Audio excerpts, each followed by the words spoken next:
This is a story of how some hunters managed to tame a very unique pet, which would later become one of the most rare hunter pets in the game's history. Ever since the game's release, hunters have competed for rare hunter pets, whether it be for their unique combat abilities, their looks, or even a mix between them both. A lot of hunters have gone out of their way to tame a select few pets which not a lot of people had, so much so that it's become kind of a mini-game for many hunters. For all the non-hunters watching this video, the pursuit for rare hunter pets is best compared to people camping for mounts like the time-lost protodrake, which could take hours or even days of playtime to attain. While it is true that generally, the rarest pets are those that take the most amount of luck, time, or even in some cases skill, there are a few exceptions to this rule. This video will showcase one of these exceptions, explore how hunters managed to get it, and explain what made this hunter pet super rare. To put this into perspective, if you play a few battlegrounds, you will probably come across a hunter with a rare pet, one that they likely camped for hours to get, completed long quest lines, or even in some cases just got lucky and found. This pet, however, is so rare that you could play for more than a decade and likely not even see a single hunter with it.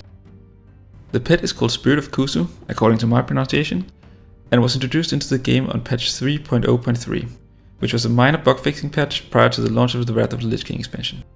Taking the form of an Ooze, this pet's model was nothing like anything hunters could tame prior to or after the Wrath of the Lich King expansion.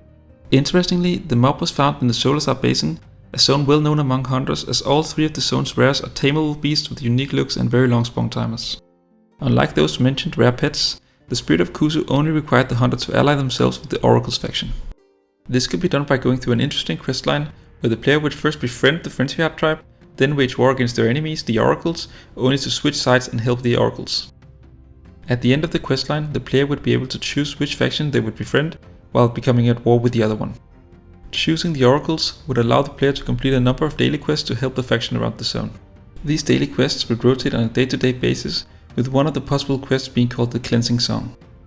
This quest provided the player with an item that could be used to summon 3 evil spirits around the zone, which the player had to defeat. One of these, the Spirit of Koosu, was not only labeled as a beast, it was labeled as a beast of the Crocolisk type, which could be tamed. The taming process was very straightforward, as all the hunter had to do was use the item, summon the spirit, and then click Tame Beast. They could throw in a freezing trap if they felt like it, but it wasn't really necessary.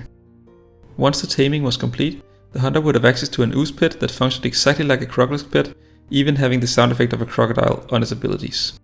While not as unique, but equally as rare at the time, one of the other spirits was a Hydra which could also be tamed. Just like the Ooze, it was considered a crocodile in terms of stats and abilities.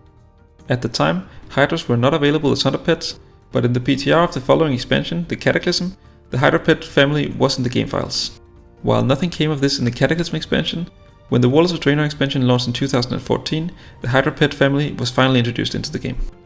The third spirit was also tameable, and it had the form of a crocodile, which might have been intended to be tameable, as there were a few ghost pets around in the game, although they weren't too common back then. All 3 spirits were made unobtainable in patch 3.0.8, not long after players started noticing that hunters were using them. Hunter players who managed to tame them before this happened were allowed to keep them, initially making them all extremely rare, with 2 of them being completely unique at the time. While all of the 3 quest NPCs were added into the game well before players could step into Northrend, the Crocodile Spirit was added first, one patch before the others.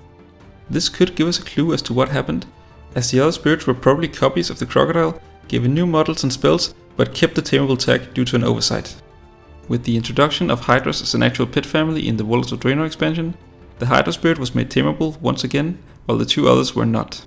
So the few hunters who tamed either the Crocodile or the more unique Ooze and held onto them now have a hunter pet so rare that many players will likely never even see them. I hope that you learned something new and that you liked this video, and thank you for watching.